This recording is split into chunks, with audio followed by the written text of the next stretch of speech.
E está no ar mais uma videoaula do Carecas de Saber. É muito conhecimento e diversão para você. Olá pessoal, tudo bem com vocês? Aqui é o professor Tim. Agora nós vamos falar de um pouquinho mais sobre, digamos assim, vamos falar mais sobre a aplicação das propriedades periódicas, né? E essa aplicação tem o nome de geometria molecular e polaridade, né? A geometria molecular nada mais é do que a distribuição das ligações químicas em uma determinada molécula ou íon, certo? Então, se a distribuição das ligações químicas de uma molécula, essa geometria vai variar conforme a configuração eletrônica dos átomos dessa molécula, certo?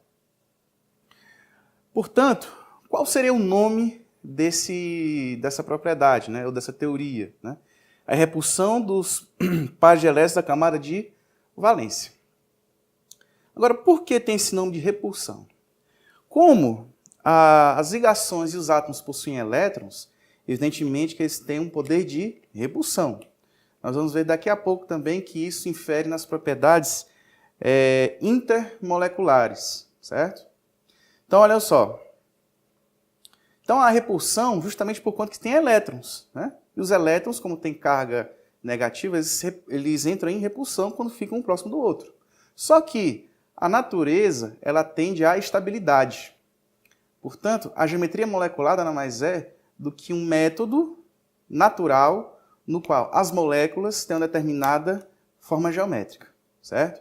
Agora, como é que é isso, né? Primeiro, nós vamos falar de nuvem eletrônica. Então, o que é a nuvem eletrônica? Corresponde nada mais nada menos do que a ligação. Pode ser uma ligação simples, pode ser uma ligação dupla, pode ser também uma ligação tripla, ou simplesmente um par de elétrons não ligantes. Então, quais são as geometrias mais comuns, de forma geral, nas moléculas químicas, né? Muito bem. Primeiro de tudo, o que você precisa observar é se existe algum átomo central. O átomo central, por exemplo, nós temos aqui o CO2, dióxido de carbono, né? O átomo central dessa estrutura é o carbono, você está no meio da molécula. Observe também que aqui é a estrutura de Lewis, né? Ainda não está com a devida geometria dessa molécula.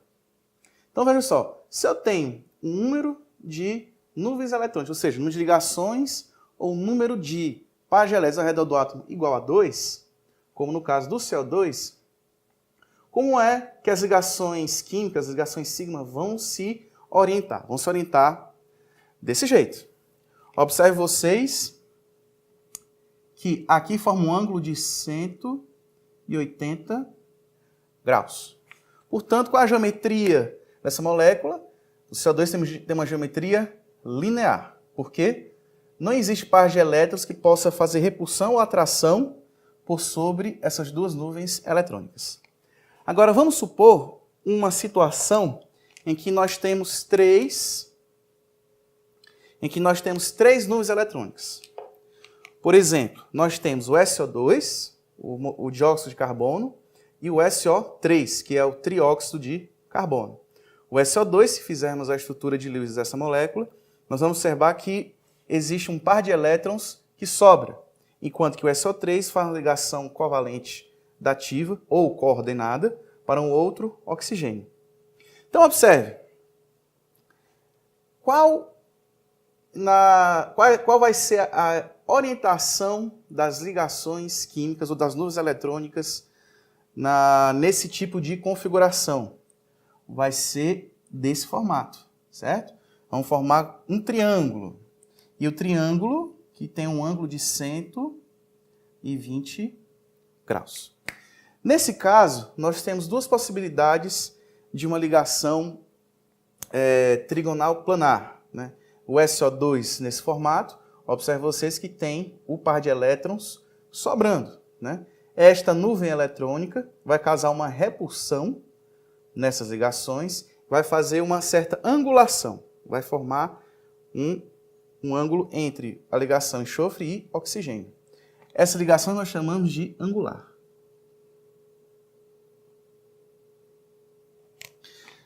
Já para o SO3, não existe par de elétrons sobrando, ou seja, não existe uma nuvem eletrônica sobrando como no SO2. Portanto, observe vocês que formam um ângulo de 120 graus, tal qual forma aqui, certo? E aqui a geometria vai se chamar trigonal. Trigonal ou triangular. E, finalmente, a próxima situação é quando você tem 4 nuvens eletrônicas ao redor do átomo central. Mais uma vez, a nuvem eletrônica significa dizer ligação química covalente ou par de elétrons não ligante. Então, nós temos 3 casos. Nós temos água, amônia e metano. A água possui 2 pares de elétrons não ligantes, amônia 1 e o metano 0. Qual é a configuração das nuvens eletrônicas em relação ao átomo central? Vai formar um tetraedro. E o ângulo dessa ligação vai ser igual a 109 graus e 28 minutos. Muito bem, pessoal. Observem só. A água possui 2 pares de elétrons. Então, veja, vamos seguir a lógica. Se um par de elétrons causa uma angulação pequena, 2 pares de elétrons vão causar uma angulação maior. Então, veja, esse ângulo de ligação, especificamente para a água, ela é de 109 graus e 5 minutos. E, observe, mais uma vez, né, formou-se também uma ligação angular entre o oxigênio e o hidrogênio. Então, também essa forma, essa geometria, também é chamada de angular. A amônia possui um único elétron, aliás, um único par de elétrons sobrando. Então, vai ter menos repulsão. Mas também observe, nós temos aqui, olha, nós temos 3 átomos de hidrogênio. O hidrogênio também causa repulsão entre os outros átomos de hidrogênio. Então, qual vai ser o formato qual vai ser o nome da geometria dessa molécula? Vai ser piramidal de base triangular, certo? Ou seja, formou-se uma pirâmide cuja base vai ser a ligação, vai ser exatamente a união, se a gente passar uma reta entre os hidrogênios, vai formar um triângulo. E, finalmente, nós temos uma situação onde não há par de elétrons livre. Nós só temos ligações químicas simples, ligações covalentes, né? Esse aqui é o caso clássico em que a ligação vai corresponder a esse ângulo, né? 109 graus e 28 minutos. E assim, essa molécula de metano ela tem um formato tetraédrico.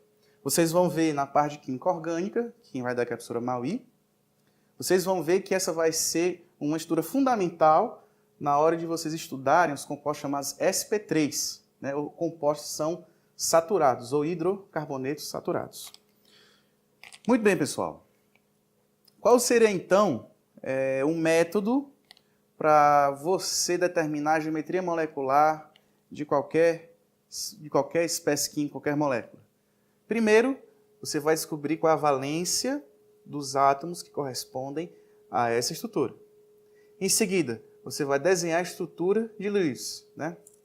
Ou seja, a estrutura de Lewis nada mais é do que a estrutura química, né, com seus elementos e com suas ligações, com suas nuvens eletrônicas, ou seja, seus pares de elétrons ligantes e não ligantes, né? Em seguida, você também vai contar ou observar qual o número de elétrons ligantes e não ligantes, ou seja, você vai fazer nada mais, nada menos e contar as nuvens eletrônicas. Vamos pegar, por exemplo, o HBr, né? Brometo de hidrogênio, se estiver fora da água, ou dissolvido em água, vai ser o ácido brômico, né? Aliás, ácido bromídrico. Muito bem, a gente sabe que o hidrogênio ele tem um elétron na sua camada de valência.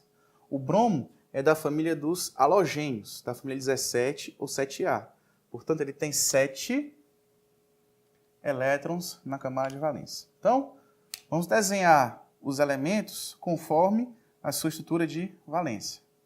Nós temos hidrogênio, nós temos o bromo. Vamos representar a ligação utilizando cores diferentes. A cor laranja vai ser a cor do elétron do hidrogênio e a cor rosa vai ser os elétrons do bromo. Observem vocês que nós temos bem aqui a formação de ligação covalente, né? Então, como é que ficaria essa estrutura? H, Br. Agora vamos representar só os pares de elétrons do bromo. Bom, o que vocês poderiam supor, né? O bromo seria o átomo central e nós teríamos 1, 2, 3, 4 nuvens eletrônicas ao redor do átomo central. Então seria o quê? Tetraédrico. Mas não é bem assim. O HBr é uma exceção, assim como qualquer ácido formado por halogênio, né? Observem vocês que não existe repulsão de um dos pares de elétrons, muito menos das ligações, né?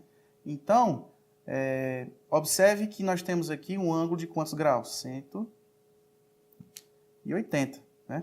Não há tensão, não há repulsão e muito menos há atração, né? Portanto, essa estrutura é linear. Essa é uma exceção. Exceção. Agora vamos ver o BF3. Né? O boro ele tem 3 elétrons na camada de valência. E o flúor, também como sendo halogênio, ele tem 7 elétrons. Então vamos representar os pares de elétrons de cada elemento. B, 1, 2, 3. Agora flúor. F, F, F. Aqui, 7 elétrons. 1, 2, 3, 4, 5, 6, 7. 1, 2, 3, 4, 5, 6, 7. 1, 2, 3, 4, 5, 6 e 7. Então, como é que ficaria a estrutura? Ficaria assim. B, F, F e F.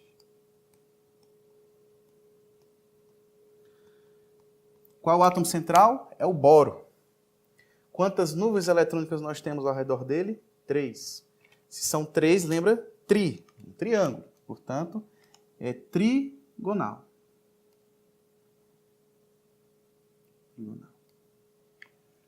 Bom, até o momento nós vimos moléculas que são neutras. Agora vamos ver os cátions ou ânions. Aqui nós temos o ânion nitrito. O nitrogênio, ele tem 5 elétrons na camada de valência. O oxigênio tem 6 elétrons. Vamos representar os elétrons de cada um dessas moléculas. Aliás, desses elementos. 1, 2, 3, 4, 5. O oxigênio, O e O. O oxigênio tem 6, né? Então, vamos representar aqui. 1, 2, 3, 4, 5, 6. 1, 2, 3, 4, 5, 6. Então, como é que ficaria? N, dupla O, O, com par de elétrons. E como nós temos um elétron a mais em toda a molécula, ela vai ter carga negativa. Muito bem. Nós temos 3 nuvens eletrônicas, mas nós temos um par de elétrons livre. Então, a geometria dessa molécula é uma geometria angular. Ou seja, o par de elétrons causa repulsão nos outros elétrons da ligação nitrogênio-oxigênio e forma um ângulo entre si. Muito bem, pessoal. Agora nós vamos ver a aplicação daquela propriedade que nós vimos na aula passada de tabela periódica, de eletronegatividade, para explicar alguns fenômenos químicos que acontecem experimentalmente, né? Vamos falar agora de polaridade das ligações. Muito bem, pessoal. Agora que nós vimos como, de forma geral, de como as moléculas podem se arranjar no espaço, agora nós vamos ver, nós vamos estudar agora uma coisa chamada polaridade das ligações, né? Polaridade tem a ver com polos, né? Tem tudo a ver com polo positivo e com polo negativo, né? Quando nós falamos em polaridade das ligações, significa dizer que ela é causada pela alta diferença de eletronegatividade. Lembrando, eletronegatividade nada mais é do que aquela propriedade periódica na qual os átomos atraem para si densidade eletrônica, ou elétrons, né? Como eu falei para vocês, se há polaridade, há formação de polos. Esses polos são positivos e negativos. Mas vamos pensar no seguinte: como é que se distribuem esses polos nos compostos químicos que existem, né?